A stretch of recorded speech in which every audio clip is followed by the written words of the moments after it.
I wanted to be here as I was in 2010 to achieve a goal that is, in my mind, I remind my colleagues that this is not a New York issue. Jim Zadroga, who we talk about, was a New Jerseyan. But above all, he was an American. And this is an American issue that we address today. He was also a hero who, after September 11th of 2001, walked towards the World Trade Center, not away, to help us recover. And from working on the site, he developed an illness from which he would never recover.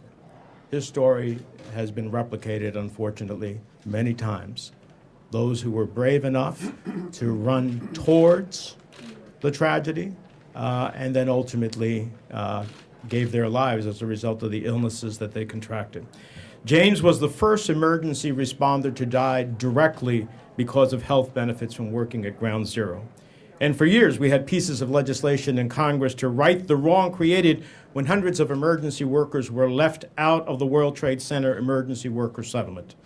And in 2010, after years of obstruction, Congress finally passed the Zadroga 9/11 Health and Compensation Act, which included the Victims' Compensation Fund, which I wrote into the original bill. At the end of the month, many of the provisions of the Zadroga Act will expire. The Senate must act to permanently reauthorize the health fund at $431 million and entirely remove the time limitation on filing a claim with the Victims Fund.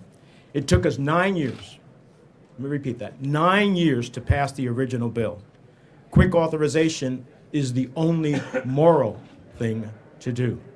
Let's send a clear message to our first responders, like Jim Zadroga and so many others, that we will never forget what you did for your fellow citizens and for this nation on a day that changed the world. If you told anyone 14 years ago that people helping the 9/11 recovery effort would get sick and their government would be slow to respond to their illnesses, they wouldn't believe you. Well, a grateful nation not only shows its gratitude by going to a September 11th commemoration, as we should, a truly grateful nation shows its gratitude by how we take care of the health care, how we take care of the disabilities, and how we take care of those loved ones who are left behind as a result of the heroic actions of our colleagues, our heroes on September 11th. That's what a grateful nation ultimately does. And I expect that my colleagues in the Senate on both sides of the aisle will cast a vote soon in terms of not only gratitude, but obligation to those individuals. If we want to talk about the heroism of first responders on that fateful day, and as I always said, it was not the federal government who responded on that fateful day. It wasn't the Department of Defense.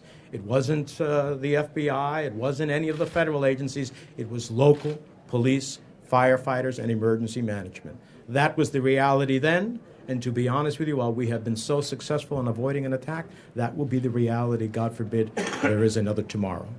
We have to send a very clear message that we not only honor those who sacrifice their lives, we will take care of you as a grateful nation should.